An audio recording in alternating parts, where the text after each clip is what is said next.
Sure. Good afternoon. Yes, coming off I guess you would call it a tough loss to Appalachian State, a well-coached and good football team. And, we had an opportunity here at our house to go out and defeat those guys, but ultimately it didn't work out the way we had anticipated. We started out pretty strong, and there late in the second quarter, we had two unfortunate events. I thought the interception for a touchdown that we threw, and then our personal foul penalty there late in the first half turned a 21-21 ball game into a 35-21 ball game. And for whatever reason, we just didn't recover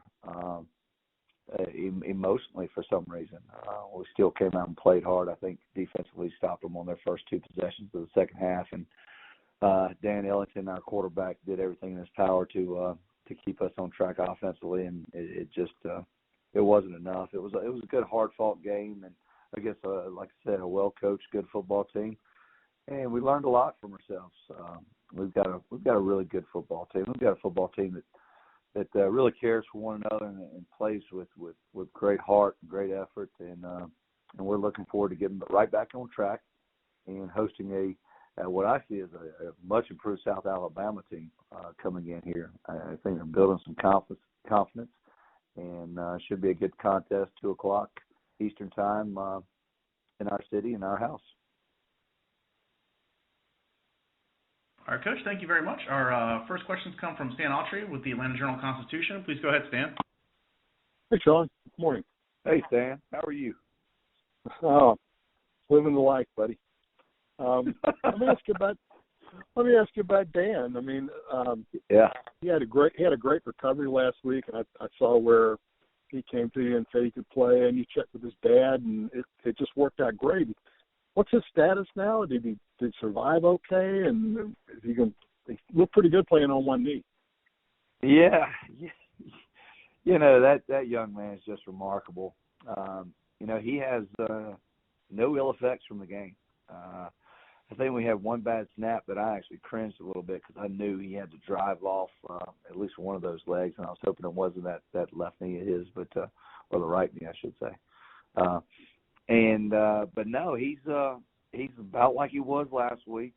He's every single day I always ask him, how are you? What's any changes? But right now he's throwing the football and going to try to do the exact same thing he did last week.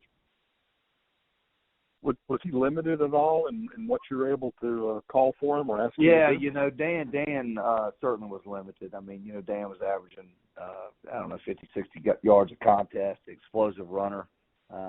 So it did limit us. We certainly couldn't run what we had been running offensively. We had to, do some what I call a little max protecting and just keep him upright for the most part, and it minimized our outside runs with him and some of our zone read concepts that we do.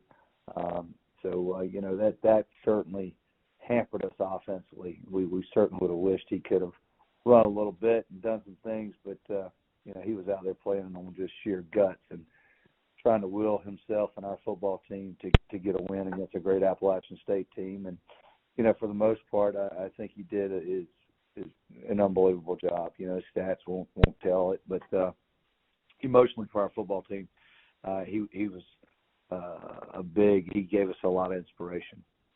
Mm-hmm. And even though now you can't play for the conference championship, there's still plenty on the table for you guys to play for these last couple of games.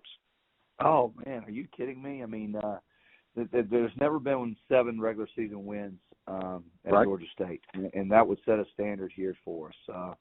And if we can do that, we can push to the 8 wins, and then to go and grasp another bowl victory. I mean, those are unbelievable things, and I believe this senior class right here would be the all-time winningest senior class. I know it's 10 short years, but that's something to be proud of, and those guys have done a lot. It's senior day for us against South Alabama, and if you can go back and ask the individuals about what the change has been here at Georgia State University and our football program, man, it'd be a great telling book. I think everybody would love to read it.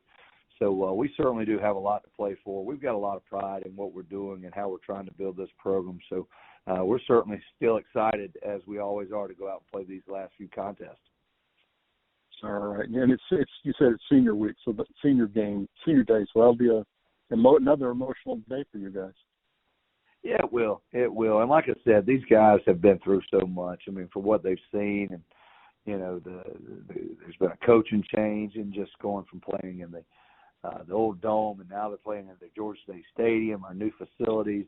What an amazing adventure they've been on, and I'm very proud of what they've accomplished, because it's a cool story when you go back and you just ask them. I mean, just like our starting safety, it was a walk-on. He was in the ticket office as an intern, doing odds and ends type of things, and here he is, was a captain for us his senior year, walk-on, and unfortunately he went out with a knee injury as well, but just what great stories they have. Right. All right. Well, thanks, Shawn. We'll see you this weekend. All right. Thank you. All right. Thank you, Stan. All right. Our next questions come from Brady with ThursdayNight.com. Please go ahead, Brady. Good afternoon, Coach. Good afternoon to you, Brady. How are you? I'm doing good. Great. You mentioned the improving South Alabama. As the season's gone on, I guess, what have you seen from them that's been getting better, that's making this a tougher game? Well, I look at them offensively, and the change in the quarterback, they're having the ability to, they run a gap scheme type offense, and their quarterback run is certainly helping them a little bit. They've got really what I think are exceptional backs, and they're just starting to come around a little bit. I think they rushed for 300-plus yards, against Louisiana a week ago, and it just seemed like they were in a good rhythm, to tell you the truth. I think their defensive front is very, very solid. I think they're an odd front or an Okie defense, and their three down linemen they're going to present some problems. They're strong, they're mobile, and they've got some weight where they can anchor down. So it's going to be tough to move those guys up front for us. But like I said, it's an improving football team. He's implementing his style, and you can see it definitely taking shape on film. And switching to the defensive side for you, a lot of the young guys getting some reps. Chris Bacon had that pick six the last game, and I think one of the linebacker positions was like entirely freshmen taking snaps. How do you grade the guys getting thrown in a little bit week to week? What progress are you looking for from the young guys as they're getting thrown into it? Well, first and foremost, it would have to be eliminating some of these doggone just foolish, explosive plays. I mean, a couple of those throws the other night, there's no one around them, and it's just a miscommunication. They're not aligned and assigned, and they get taken advantage of. And you just can't give up cheap, explosive plays like that. I don't care who you are, especially against an Appalachian State team. One time earlier in the game this past weekend, they hit Sutton there where they were going tempo, and our corner wasn't even in phase to assign and align to make a tackle because he just wasn't lined up. And I think the game has got to slow down for them, and at the same time, it's got to speed up for them, knowing what to expect. And I harped on it during the course of the game. I said, if there's any explosive play, a 10-plus yard play, they're going to come back with tempo. And it's just one of those things. I guess they didn't even understand what I was saying because they had a big game. They tempoed it, threw it out there, and we had a missed tackle, and he goes in for an easy score. So I'm hoping to see that change and see the urgency come out of those young men.